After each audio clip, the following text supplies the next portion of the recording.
And with that, it's time to TinChat alongside Mike Maz, the radio play-by-play voice of the Fort Wayne TinCaps. I am Justin Prince. This is episode number 4 of TinChattin for the 2024 season. And Mike, our long national nightmare is over. The Fort Wayne TinCaps have won some baseball games. It was a long week and a half or so. TinCaps lost 6 games for the first time ever in a row, got swept against the Great Lakes Loons last week. We don't have to talk about that, though. And then they lost 2 to start this week over in Lake County before picking up a couple of victories tonight. Yeah, and the 2 losses to Lake County were heartbreakers. 1-0 in 10 innings on a somewhat botched-up defensive play where a throw hit the base runner in the helmet and bounded away. And then on Wednesday night, having a 6-1 lead going into the bottom of the 7th, having a 6-4 lead going into the bottom of the 9th, and not being able to get the 3 outs that were needed and losing 7-6. So 2 walk-offs in a row. Yes, on a 3-1 pitch. Losing those games, and at that point, 8 losses in a row, and should have done more due diligence.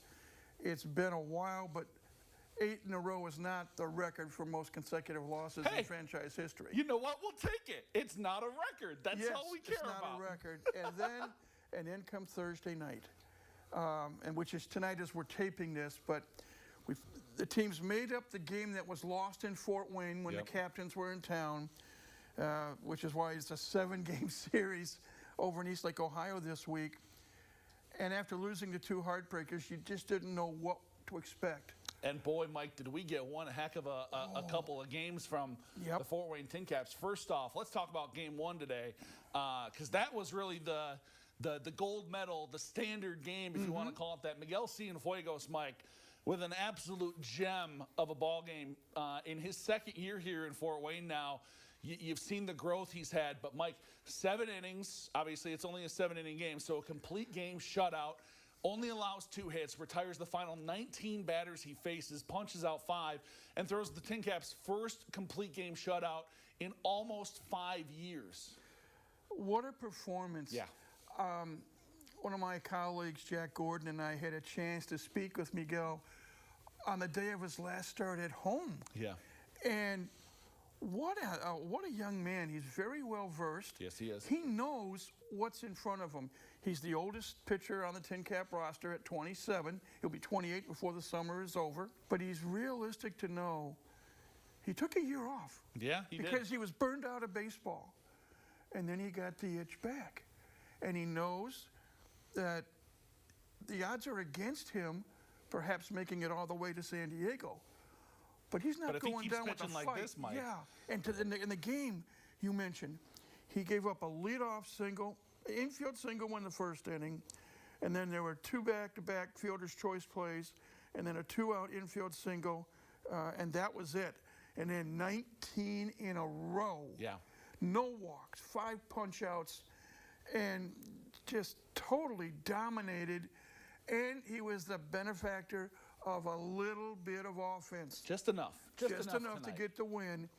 But his goal, and his being Cienfuegos' goal, is to prove everybody wrong.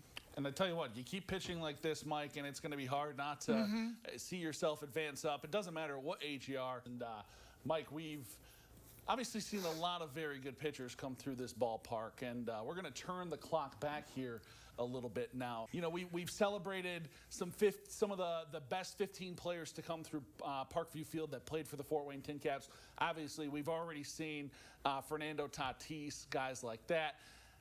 Mike, this one, again, going way back, Brad Brock, class of 2009. Again, I didn't know who the TinCaps were, but carved out a good role for himself in the major leagues after his time in Fort Wayne. And I'll let you take it away a little bit more from here. Refresh the fans' memories on who Brad was, because he was a heck of a player for this team to come through this city. He was, and he came up in the Padre organization. He was 6 feet 5 inches tall, a little bit like you, 240 pounds, a little lighter than you. A little lighter, just a little lighter than me. He had 2 pitches. He had the fastball and he had the changeup. Hey, he used them well, too, And Mike. he used them well. And in 2009, Brad Brock had a 3-3 record.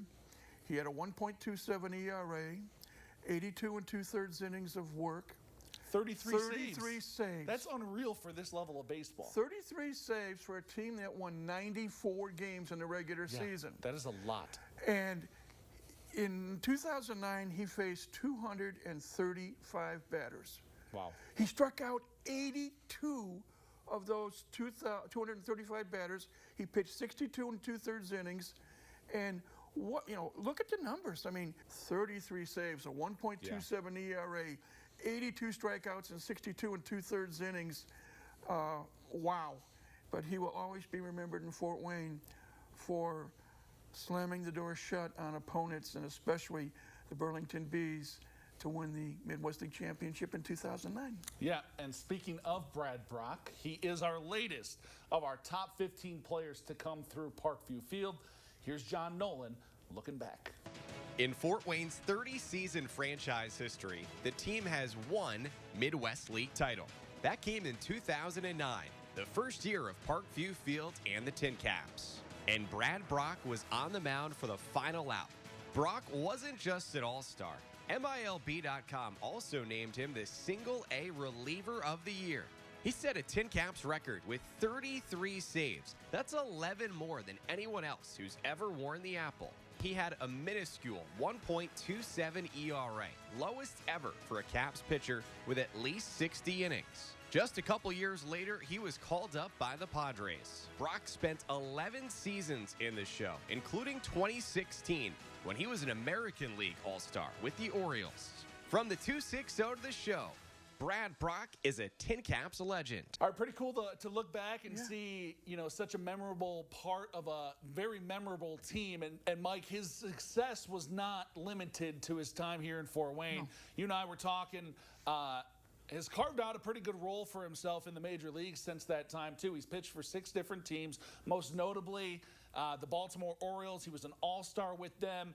Had 18 saves, I believe, back in 2016 with the team. So he's carved out a good role for himself in the major leagues, too. Just one of 200-plus guys out of this organization to make it to the big leagues. Brad's done really well for himself, not just in Fort Wayne, but throughout his stretch in minor and Major League Baseball. Yeah, absolutely. All right, getting back to this year's team, Mike, got a couple games left here over in Lake County here for the rest of this week. Hopefully they can build off the momentum here from Thursday, get a few more wins heading into next week, and get some good momentum coming back into town the week after that. I couldn't agree more, and the 2 wins on Thursday really was just what the doctor ordered, because even though Fort Wayne lost 8 in a row, prior to that, they had won 7 of their last 9, so they just need to turn it around slightly, hit the pedal, and go, and let's see what happens. Absolutely. That's going to do it for this edition of TinChattin. Mike and I are going to be back in the studio next week for episode number 5. Until then, though, he's Mike. I'm Justin. We're going to be back right after this break.